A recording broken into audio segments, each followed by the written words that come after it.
Hello everyone, amazing पूजा parenting में आपका फिर से स्वागत है। तो मैं एक्चुअली मेरे से कोई बात कर रहा था, तो वो जो आंटी थी वो अपना दुःख बता रही थी जो बहुत साल पुराना था उनका, कि उनकी जब माँ मरी तो उनके साथ क्या हुआ। उनके पति ने बोला कि आप खाना बना के ही जाओ, घर वाले जाने नहीं दे रहे थे, घर का काम करके जाओ। XYZ जो भी उनकी थी वो अपना बहुत ज़्यादा दुखी थी, और वो कम से कम होंगी बहुत बड़ी उम्र की, और ये घटना थी बहुत साल पहले की। तो इस चीज़ ने मुझे इतना मजबूर कर दिया सोचने पर कि इस उम्र में भी उन आंटी को वो इतनी साल पुरानी बातें याद है, और वो दुःख आज भी उनके मन में उतना ही ज़िंदा है, उतना ही सजीव है जितना उस वक़्त था। क्यों? क्योंकि वो उनकी माँ थी। एक्चुअली मम्मी-पापा का रिश्ता ऐसा होता है कि जो बहुत ही प्यारा और इतना जुड़ा हुआ होता है कि उससे जुड़ी कोई चीज़ हम भूल नहीं पाते हैं, और वो भी उस पल की, जब वो हमसे हमेशा के लिए अलग हो गए हों। तो इस बात से मैंने सोचा कि मैं एक वीडियो बनाऊँ उन टॉपिक्स पर जो अभी तक बिल्कुल अनछुए रह गए हैं। मेरी कोशिश हमेशा यही रहती है वैसे। तो मैं ये कहना चाह रही थी कि आपकी जो पत्नी है या आपकी जो बहू है, वो भी एक इंसान होती है।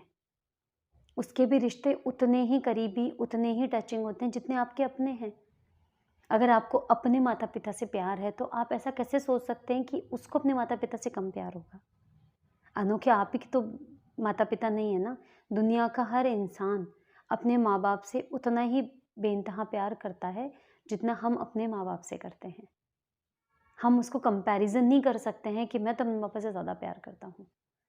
तो आपकी जो पत्नी है, वो भी तो अपने मम्मी-पापा से उतना ही प्यार करती हैं, और बल्कि वो आपसे कई गुना ज़्यादा हक रखती हैं उनके पास जाने का, मिलने का, उनके हर सुख-दुख में हाथ बटाने का। क्योंकि आप तो अपने मम्मी-पापा के पास ही रहते हैं हर वक़्त। तो आपको उतनी वैल्यू नहीं रहती, आप तो उनसे रोज़ मिलना, झगड़ना, प्यार करना, सब कुछ आप कर सकते, उनकी केयर करना वो। और जो हमारे पास रोज़ रहते हैं, वो हमारी फैमिली जैसे ही होते हैं। एक बेटी के लिए उसके माँ-बाप एक बहुत बड़ी संपत्ति होते हैं जब उसकी शादी हो जाती है। वो इतना तरसते हैं उनसे मिलने के लिए, उनके टाइम बिताने के लिए, क्योंकि उसे बहुत कम टाइम मिलता है वहाँ जाने के लिए, उनके साथ रहने के लिए। तो ऐसे ना सही, लेकिन जब वो बीमार हों या उनको बहुत ज़्यादा ज़रूरत हो, तब हमारा फ़र्ज़ बनता है कि हम उसे इतना कम्फ़र्ट दें कि वो उनके पास आराम से जा सके, मिल सके। मैं ये नहीं कह रही इसका मतलब ये कि आप अपने घर की ज़िम्मेदारियाँ भूल जाओ, लेकिन हमारा भी कुछ फ़र्ज़ बनता है। सास-ससुर का, पति का, उनका भी कुछ ज़िम्मेदारी बनती है कि वो इनिशिएटिव लें कि नहीं, तुम ये फटाफट काम ख़त्म करो, तुम जाओ, मैं आपको छोड़ देता हूँ। या अगर उनको ड्राइव करना आता है कि आप वहाँ चले जाओ। अगर वो प्यार करने वाली, समझने वाली है, अंडरस्टैंडिंग है, इतनी ज़िम्मेदार है, तो उसे ये चीज़ बतानी नहीं पड़ेगी कि वो क्या काम कर कर जाएगी और वापस वो कितनी देर में आना है। लेकिन अगर वो इर्रेस्पॉन्सिबल है, सब कुछ है, तो आप उसके सामने कितना भी बोलो, कोई फ़ायदा नहीं है। वो आपसे झगड़ कर भी चली जाएगी। इसका मतलब तो ये हुआ कि जो सीधी है, जो नहीं बोलती है, उसको दबाने का हक मिल जाता है हमें। तो हमें कभी भी बहू के या पत्नी के पीहर के जो माता-पिता हैं, उनको कभी भी फॉर ग्रांटेड नहीं लेना चाहिए। उनके लिए वही फीलिंग्स रखो जो आप अपने माता-पिता के लिए रखते हो। इससे बहुत से फ़ायदे होंगे। सबसे पहली बात, उसके मन में आप लोगों की इज़्ज़त बहुत बढ़ जाएगी। यहाँ नहीं, यहाँ होगी। वो अपने माता-पिता से ज़्यादा आपको प्यार करेगी। दूसरी बात, वो आपसे मन से जुड़ जाएगी। बहू होती है, उसका अपने ससुराल से कोई ब्लड रिलेशन नहीं होता है, लेकिन उसका प्यार, उसकी केयर, उसकी चीज़ को समझना, उसको साथ देना, इन छोटे उसको सम्मान देना, इन छोटी-छोटी चीज़ों से इस परिवार से जुड़ती जाती है। और अपनी घर की बेटी से भी ज़्यादा वो इसके करीबी हो जाती है, इसके लिए सोचने लग जाती है, और ये सब एफ़र्ट से ही होता है।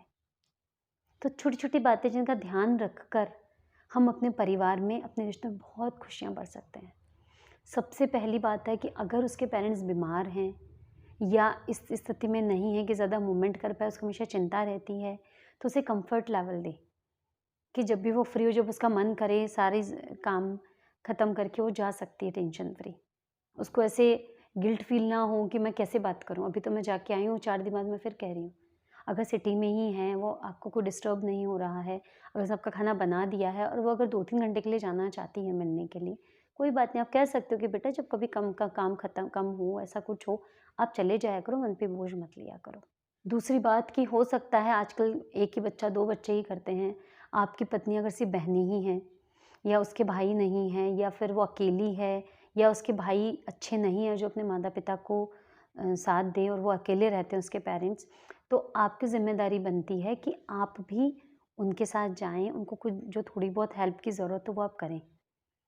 ये नहीं कि हाँ, तुम्हारे माँ-बाप है तुम निभाओ, मुझे उनसे कोई मतलब नहीं है। तो फिर तो आपको ये भी सोचना चाहिए कि अगर वो आपके माँ-बाप के साथ ऐसा करेगी तो आपको कैसा लगेगा? इसलिए आप भी उसके साथ जाएँ कि हाँ, तुम इनका घर में देखभाल करो। आप पूछो कि मम्मी-पापा कोई बैंक का काम हो, कुछ हो तो मुझे बता दो। जो मेरे से बन पड़ेगा मैं करूँगा। इस तरह से आप उसे साथ दे सकते हैं। आपकी पत्नी को उनको बहुत अच्छा लगेगा। अगर पत्नी के माता-पिता बुज़ुर्ग हैं, वो ज़्यादा कर नहीं सकते तो आप महीने के महीने अपनी पत्नी के साथ जाके उनकी ज़रूरत का काम भी 1 दिन में आप कंप्लीट कर सकते हैं। कि कोई राशन लाना है, सब्जियाँ लानी है या कोई टूट-फूट ठीक करवानी है, आप उनको बता सकते हैं कि इस दिन मैं आऊँगा, आप मुझे बता देना क्या-क्या है। तो आप और आपकी वाइफ़ मिलके आप वो काम कर सकते हैं, जब-जब टाइम मिले। ज़रूरी नहीं उसके लिए आप अपने घर का काम छोड़ें। अगर अनफॉर्च्यूनेटली उसके मम्मी-पापा का देहांत हो गया है, तो आप उतनी सिम्पैथी रखें जैसे कि आपके मम्मी-पापा का कि जैसे आपको फ़ील होता है। आप रो मत ज़बरदस्ती, लेकिन जब वो जाना चाहे उसको जाने दें। अगर वो 12-15वाँ दिन रुकना चाहती है, तो पीछे से टेंशन फ्री करेगी, तुम बिल्कुल चिंता मत करो, हम हैं, तुम आराम से वहाँ पर रहो।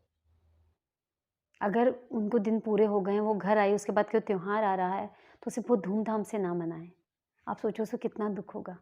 अगर आपके घर में भगवान ना करे ऐसा कुछ हो जाता है, तो क्या आप त्योहार मनाएँगे?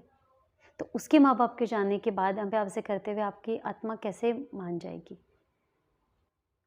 आप ये नहीं है कि दिवाली या होली भी ऐसे हम त्योहार को सूना नहीं छोड़ सकते, ठीक है, बट उतना लेविश तरीके से मत मनाओ। उतनी डेकोरेशन, सफाइयाँ, मिठाई ला रहे हैं, सब रिश्तेदारों को आप अपने रिश्तेदारों को सबको बता सकते हैं कि हमारे बहू के माता या पिता शांत हो गए हैं, इसलिए हम इस बार ज़्यादा अच्छे से नहीं करेंगे और शांत तरीके से शगुन का थोड़ा बहुत हम करेंगे।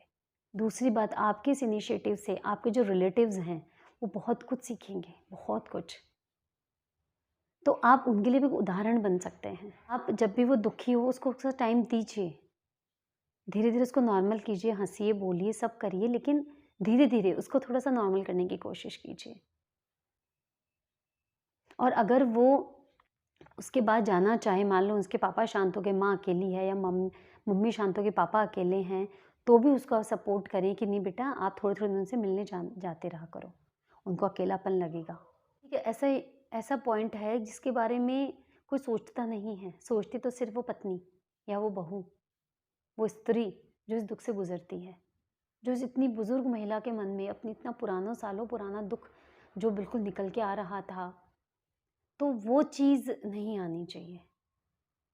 तो मैं चाहती हूँ कि समाज में अवेयरनेस आए ये, कि एक आधी जो दुनिया है, उसको आप भाव ही नहीं समझ सकते हैं। उसके रिश्तों को आप इग्नोर नहीं कर सकते हैं। बस आज के लिए इतना ही। राधे राधे, जय श्री कृष्ण।